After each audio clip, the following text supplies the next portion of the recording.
ao vivo, eu não sei se eu fui ao vivo ou não. Então, agora eu vou precisar ver isso aqui. Só um minuto. Tô achando que eu não fui ao vivo aqui no YouTube, não. Gente, me dá um retorno. Vou fazer tudo de novo, então.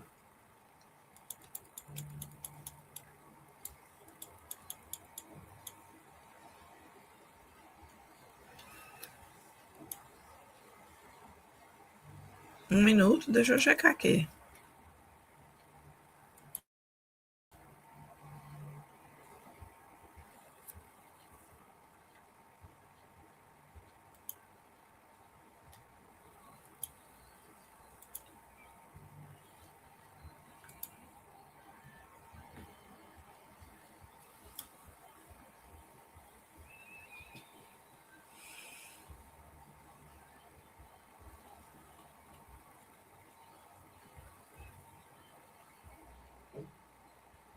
Bom, pelo visto não fiz, então vou começar tudo de novo.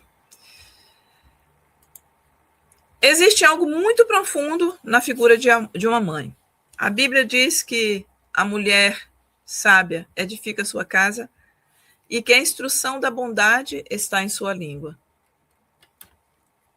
Antes de qualquer conquista, existiu alguém sustentando silenciosamente o peso dos dias para que outra vida pudesse crescer.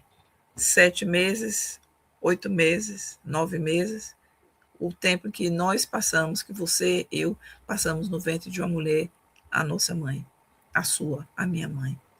E hoje também é um convite à reflexão. Honrar não é ignorar feridas, é reconhecer a origem e interromper correntes invisíveis que impedem o coração de prosperar. E para os filhos que ainda carregam dor, mágoa ou ausência, talvez o perdão não mude o passado, mas pode libertar o seu futuro. Porque quem cura a raiz, muitas vezes, também liberta a própria vida. Para você, mãe, meu abraço. E você, como filha, se ainda tem algo que precisa resolver com a sua mãe, resolva, porque isso pode estar sendo um empecilho para você prosperar em todas as áreas de sua vida.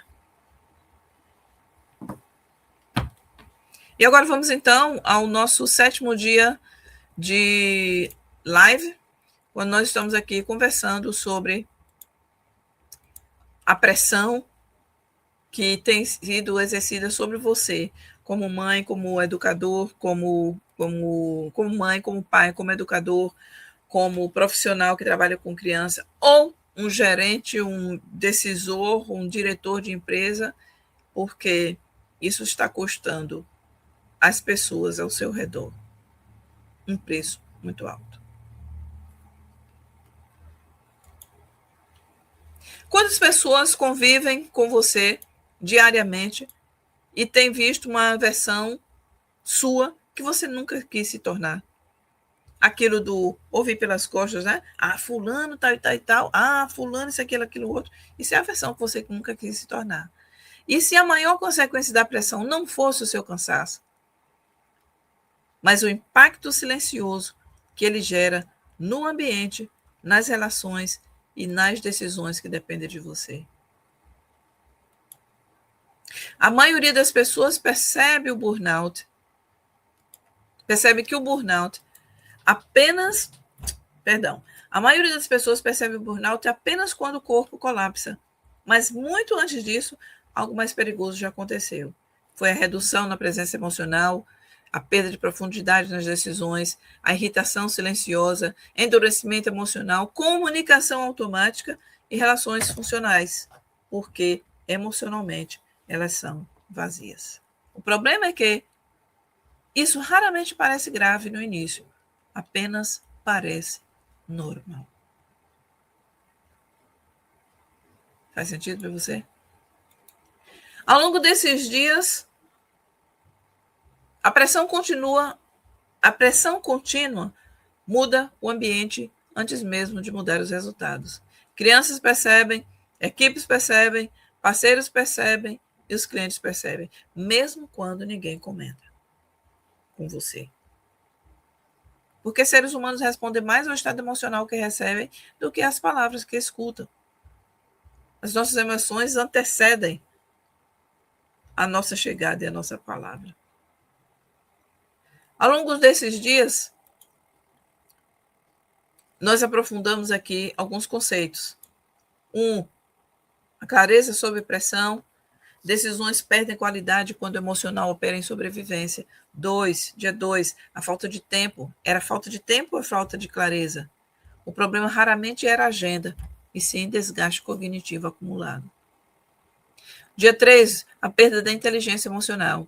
Pessoas experientes deixam de acessar o melhor de si do que sabem nos momentos críticos. Age pelo impulso. Dia 4, nós vimos que o ambiente emocional invisível. Existe esse ambiente emocional invisível. Toda pessoa sobrecarregada altera silenciosamente o ambiente ao redor. No dia 5, nós vimos que pressão e relação, como isso tem afetado os relacionamentos, todos eles. Pessoas próximas absorvem estados emocionais antes mesmo de entender palavras. E ontem nós vimos como a pressão e idade emocional funciona. Ela deixa de ser uma situação, a pressão, e começa a virar personalidade. E na questão das crianças, nós temos dito, você está mudando a personalidade ou o comportamento? Tem consciência do que é da criança e o que não é?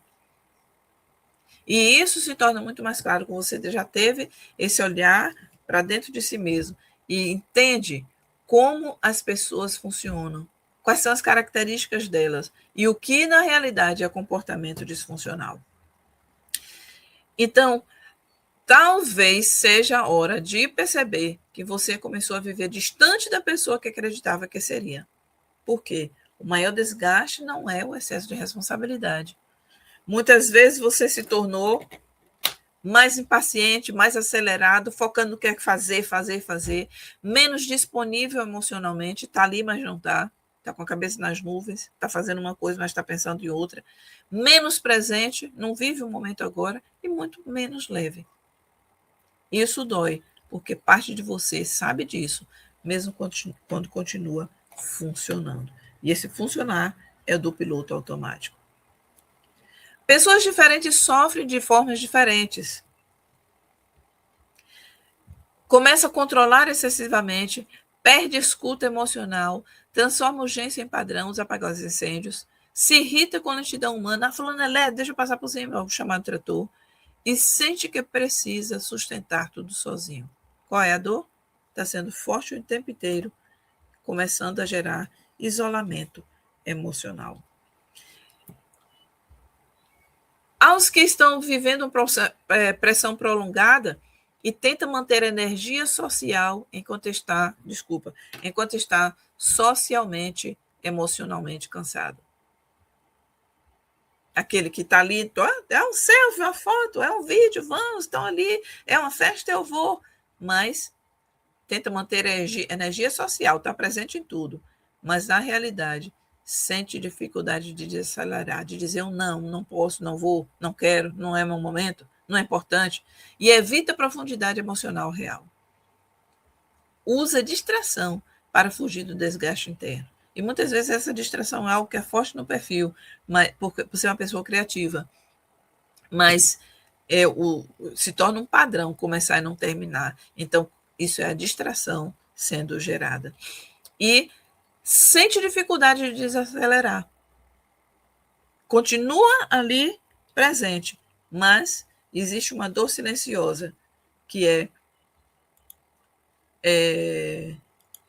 está sendo drenada a sua energia, está sendo esgotado emocionalmente, porque não tem condições de, emocionalmente, dizer sim ou não.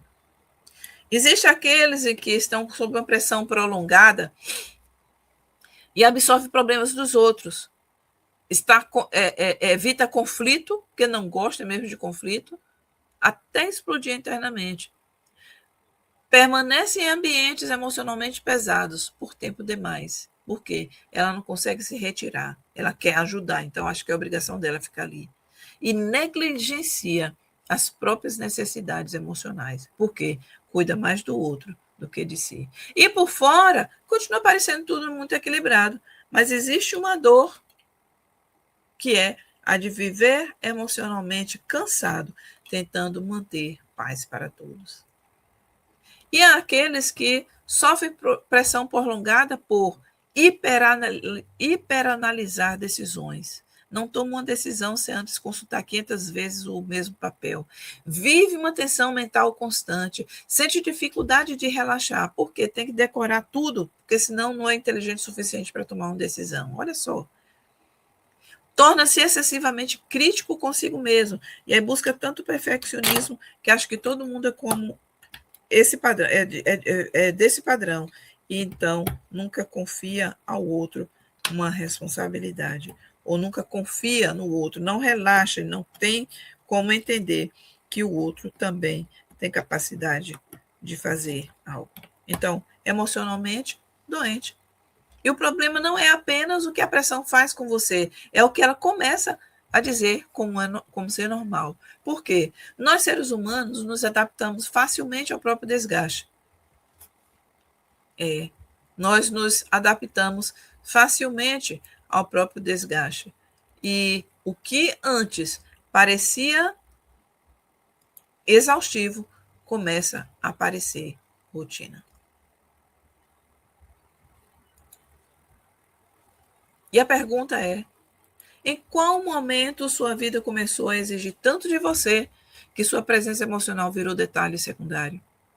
Não, eu agora não. Próximo ano. Próximo ano. O ano passou. Não, próximo ano. Agora não posso, estou correndo. Tenho que terminar os projetos. Sem lembrar que, ou sem saber que, se parasse e analisasse a si mesma, a sua própria situação, veria que haveria mais eficiência, mais produtividade nos processos desenvolvidos. Não se deixe secundarizar. Priorize-se.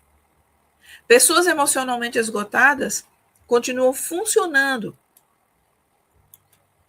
por muito tempo, inclusive. E exatamente por isso o problema demora a ser percebido. Elas trabalham, lideram, cuidam, produzem, resolvem problemas, mas fazem tudo em estado contínuo de sobrevivência emocional. Estou apagando fogo. Não, tenho que ir ali correr. Então, isso é o estado contínuo de sobrevivência emocional. Relações não adoecem de um momento para o outro, ou por conflito. Esses conflitos vêm sendo o resultado de acúmulos diários que foram protelados. Muitos adoecem por ausência emocional, ou quando está fisicamente presente, mas não está ali vivendo aquele momento. A criança, por exemplo, que diz: mãe, pai, vamos, vamos, vamos, mas o que está determinando aquele momento? Ei, mãe, vamos? Ah, vamos, daqui a pouco. Já a mamãe está ocupada. Isso não é presença. E quem convive com você diariamente recebe sua melhor presença ou está apenas recebendo a sobra da sua energia? Pessoas emocionalmente conscientes serão cada vez mais raras. E nós vivemos um momento mundial hoje em que essa raridade está sendo buscada. Porque o mundo está treinando pessoas para velocidade sem reflexão, produtividade sem presença, performance sem profundidade, tudo é bonito e tal, mas é sobre aquele momento, e respostas rápidas sem consciência emocional. E exatamente por isso, clareza emocional virou diferencial de liderança. Não é apenas saber decidir ali porque tem que tomar uma decisão, mas decidiu porque o trajeto foi feito com eficiência. Desenvolveu inteligência emocional, conhece a si mesmo, seus fortes e onde precisa pedir ajuda de fora para alguma coisa específica. E então, conhece a si mesmo. Clareza não é luxo emocional, é uma responsabilidade. Pessoas emocionalmente desorganizadas tomam decisões piores, ou as piores decisões, criam ambientes mais pesados e afetam o futuro emocional de outras pessoas. E a minha pergunta final é: se você acompanhou toda essa série e teve algum momento de consciência, não ignore isso. Porque vai continuar funcionando, você vai continuar funcionando, mas vai continuar pagando também um preço alto. Pessoas altamente capazes também adoecem emocionalmente e em silêncio. E muitos só percebem tarde demais. E se você quiser aprofundar essa conversa na sua realidade, como mãe, ou como educador, como profissional que trabalha com crianças e adolescentes, ou como um decisor, ou como um gerente, um diretor da empresa que toma decisões sempre sob pressão, a solução é rápida. É dizer, envie decisão, ou nos comentários, ou no direct. E eu vou, então, entrar em conversa com você. E como eu falei há pouco, que eu falei tudo e não gravei aqui, como eu falei há pouco, eu vou deixar nos comentários amanhã um link para você preencher e ter um rápido feedback não, ter um rápido retorno sobre a sua situação atual, para que você tenha mais consciência de como você está e que passos você pode dar para se tornar realmente altamente capaz. Fez sentido? Gerou consciência? Vem. E anota aquilo que você percebeu que foi importante para você, porque isso começa a gerar a consciência mais profunda. Então, concluindo, envie decisão ou nos comentários ou no direct e nós vamos conversar. Uma boa semana, você que é mãe, acabe o dia, né, hoje, celebrando esse dia que você tem, que pode se chamar de mãe. E você, como filha ou filho, observa se você não está na hora de analisar quem é essa figura materna para você. E hora de liberar perdão, porque a liberação do perdão para a mãe, independente da situação, tem mais a ver com você, com a sua prosperidade e não com ela. Mas ambos ficarão livres. Uma boa noite e até nosso próximo encontro.